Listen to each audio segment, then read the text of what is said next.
શ્રી કૃષ્ણ. જય શ્રી કૃષ્ણ. કેમ છો? મજામાં. આ બધી જે પ્રોડક્ટ છે એ બધી તમારા ખુદના ખેતરની જ છે? પોતાના ખેતરમાં છે. મારે 22 વીઘા જમીન છે.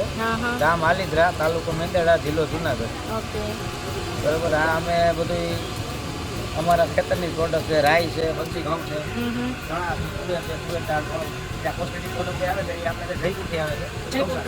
પગમેળાથી આવે ગૌશાળાની. બરાબર. આ છે આપણો બોર્ડ છે, આ ગીરનો બોર્ડ છે. એમાં આપણે રિપોર્ટ કરાવેલો છે. એમાં સ્કેનર આપણે આપેલું છે. સ્કેનર કરેલા 213 પ્રકારના રિપોર્ટ આમાંથી દીધો. આપણે અહીંયા જુનાગઢ યુનિવર્સિટીમાં જ કરેલા અને ખાખરા આપણે બનાવીએ છીએ. પ્યોર ઘઉંના લોટમાં. સિંધેલોન નમક છે એ કયું છે? ખાંડીને. ખાંડીને. જો મિત્રો, આ ખાંડીને બનાવવામાં આવે છે. અત્યાર સુધી બધા દળેલું તો સાંભળેલું છે, પણ આ ખાંડીને બનાવે છે એટલે ગરમી જરા પણ લાગતી નથી. અને પાપડાનો જે કોઈને પણ જોતું હોય તો જો અહીંયા આગળ મેં તમને હમણાં ઉપર બતાવેલું છે, એમાં તમને મળી જશે. બાકી હું નંબર પણ ડિસ્ક્રિપ્શનમાં નાખી દઈશ, તો તમારે જોતું હોય તો તમે અમને સંપર્ક કરી અને તમે લઈ શકો છો. આપણે ગમે એટલું વજન તમે આને મૂકીને રાખી દો 2 દિવસ કે 3 દિવસ પછી તમે આને વજન ઉચકી લો, પછી કોઈ કરો તો એમનું મોકલું જ રહે. કારણ કે આ વસ્તુમાં લોટનો કે કોઈ આમાં કોઈ મિશ્રણ નથી આવતું. કારણ કે એમાં સિંગોડાનો લોટ મિક્સ કરવો હોય તો થાય. આ રીતે દબાઈને મૂકી દો તો જ ખ્યાલ આવે. ઢેફું થઈ ગયું તો સમજી લેવાનું એમાં લોટ મિક્સ હોય. જો ભેળસેળ ખબર પડી છે આપણને, મીઠામાં અત્યાર સુધી એવી ખબર નહોતી પડતી કે મીઠામાં પણ ભેળસેળ હોય, બરાબર છે. તો આ કાકાએ કીધું કે ભેળસેળ મીઠામાં હોય એ કેમ ચેક કરવું, તો આ રીતે તમે કરી શકો કે મીઠાની ઉપર વજન મૂકી દેવાનું, 3 દિવસ રહી, 2-4 દિવસ રહી અને તમે મીઠું પાછું લ્યો, અને જો એમને એમ હોય તો સમજી લેવાનું કે ભેળસેળ નથી. જો એ કઠણ થઈ જાય અથવા તો ગાંગડો થઈ જાય તો સમજવાનું કે એમાં ભેળસેળ છે. જોયું ને મિત્રો, જો આપણો આહાર શુદ્ધ હશે ને તો જ આપણો પરિવાર તંદુરસ્ત રહેશે.